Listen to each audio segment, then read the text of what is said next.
Hello student, welcome to the 11th class. Today my topic name is Diversity in the Living World. It is the first chapter of biology. Unit first, Diversity in the Living World, and first chapter name is there Diversity in the Living World. Now let us discuss about this chapter. What is the meaning of diversity? देखिए, सबसे पहले हम diversity की बात करते हैं तो the number and different types of organism present on the earth. Diversity means जो लिविंग ऑर्गेनिज्म से हमारा जो वर्ल्ड बना हुआ है, चाहे वो कितने भी नंबर्स में हो या डिफरेंट टाइप्स के हों, ठीक है, तो वो चीज़ें क्या कहलाएंगी? डाइवर्सिटी कहलाएंगी. तो let us discuss about this topic. ठीक है, you see one question is there, what is living? हम किस चीज़ को लेके लिविंग कहेंगे, लिविंग क्या है?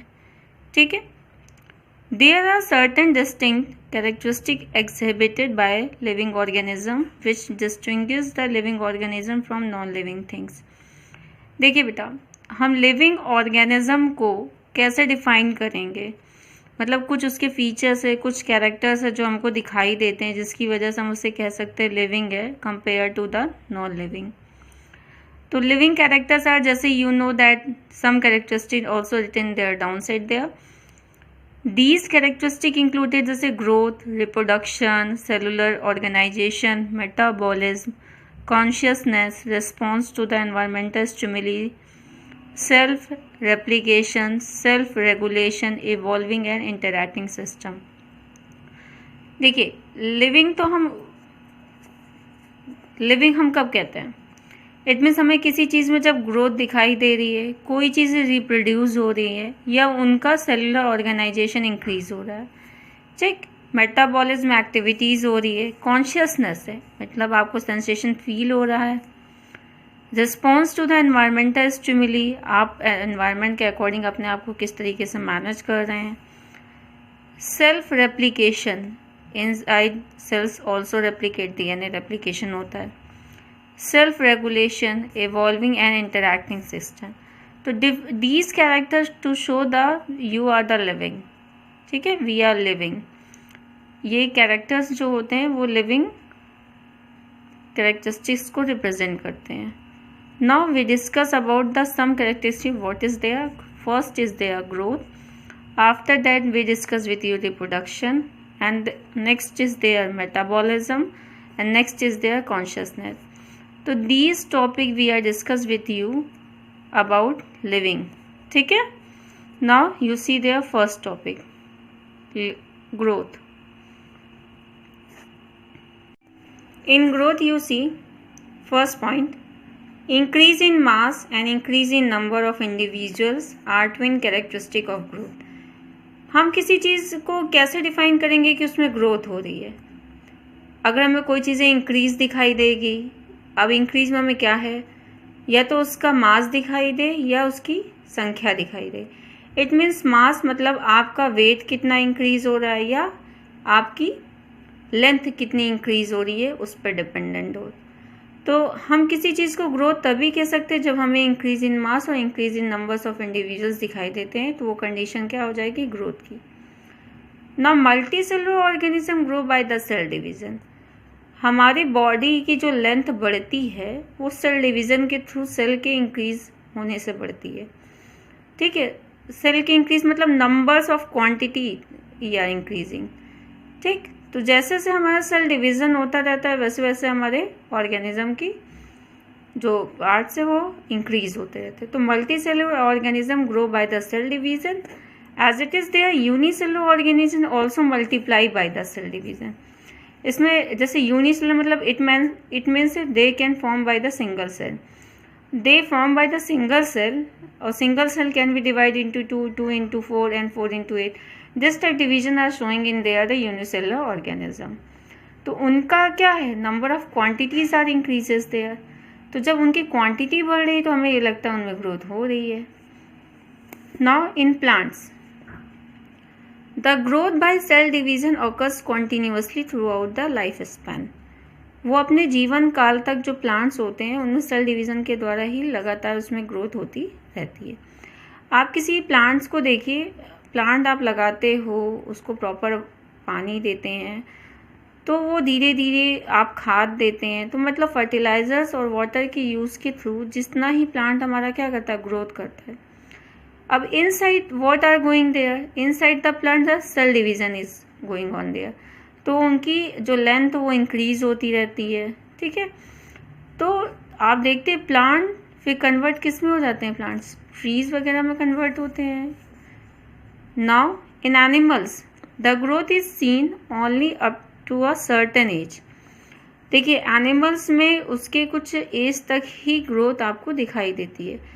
जैसे in adult, in human being you see there 18 and 20 years person have, it's not increase the height but weight are increasing there.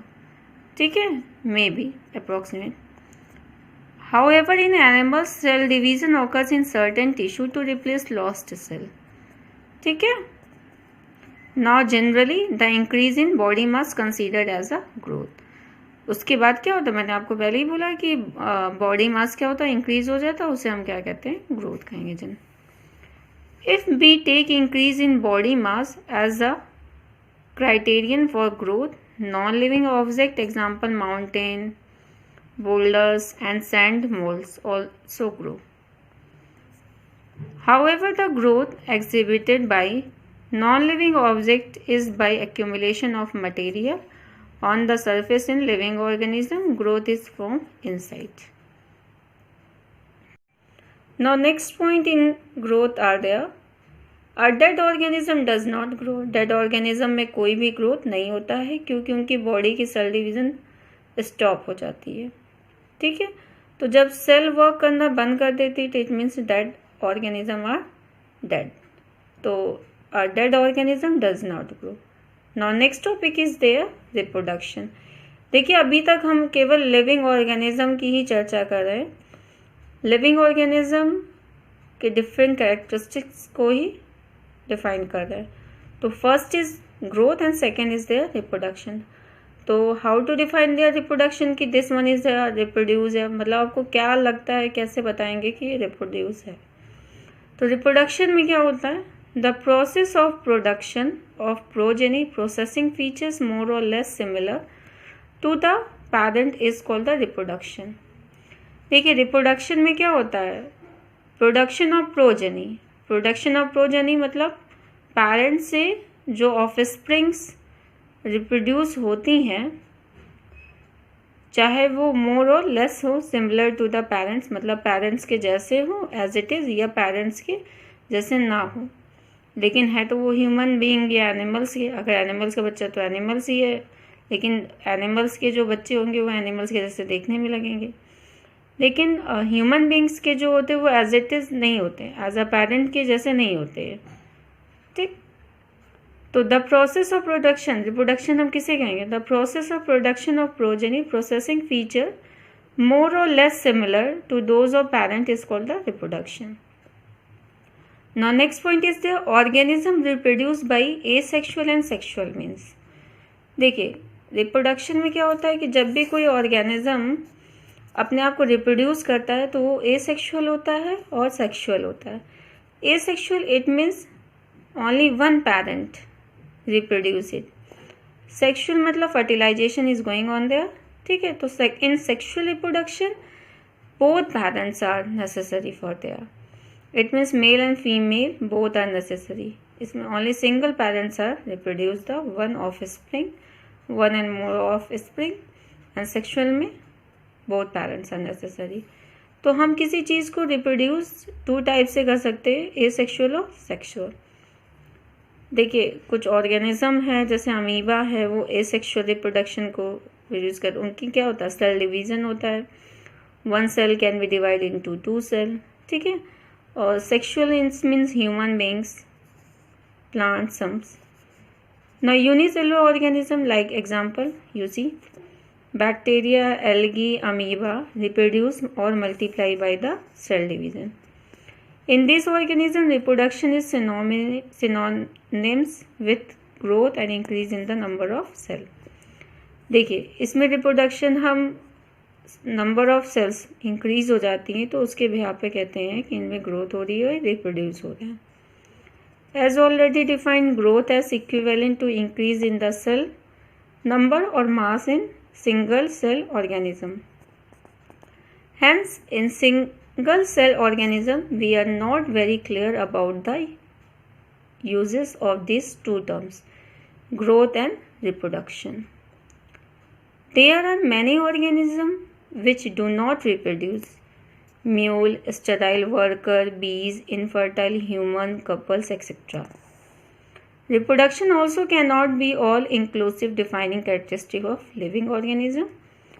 Of course, no. Non-living object is capable of reproducing itself. Non-living में क्या होता है? Reproduction नहीं होता है, वो capable नहीं होते हैं अपने आप रिप्रोड्यूस करने के लिए.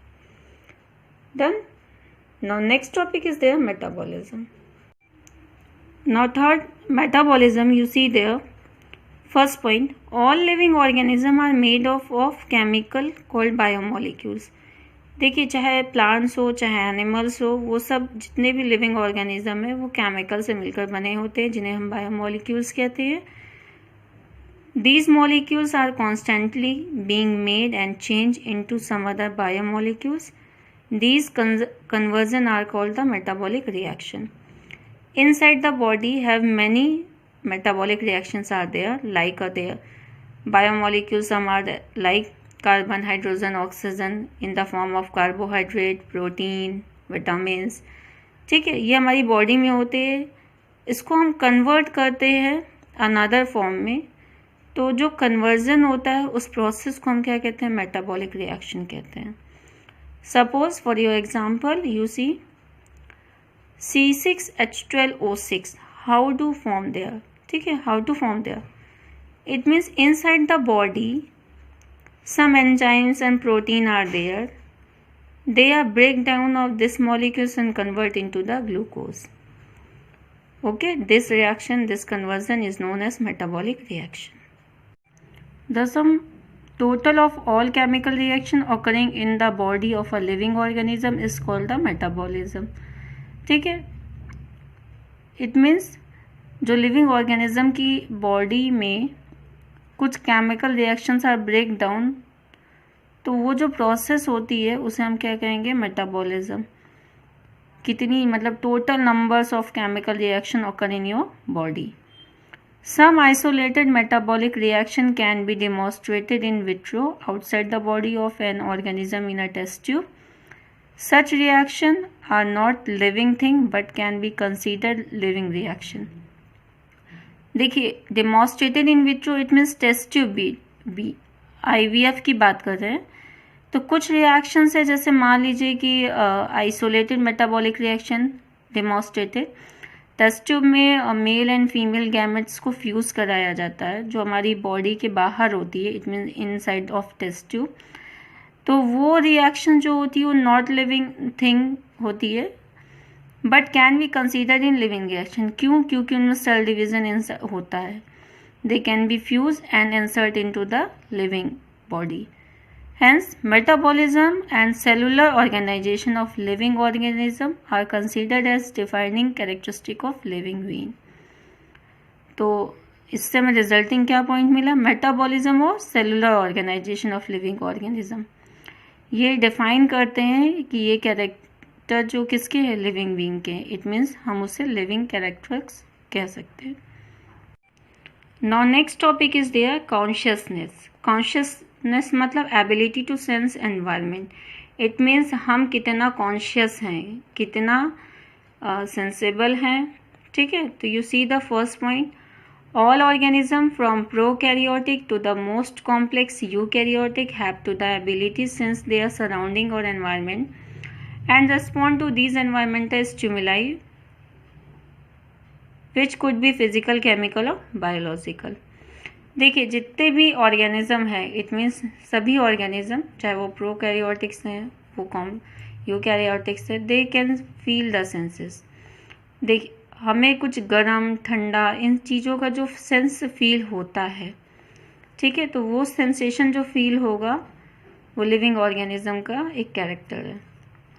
तो all organism are aware of their surrounding, मतलब सभी ऑर्गेनिज्म अवेयर होते हैं अपने सराउंडिंग के एनवायरनमेंट से कि इस समय कोल्ड है, हॉट है, रेन है, वट एवर आर देयर, ठीक है। तो this type of surrounding the environment which activities are going on there, you are sense to it.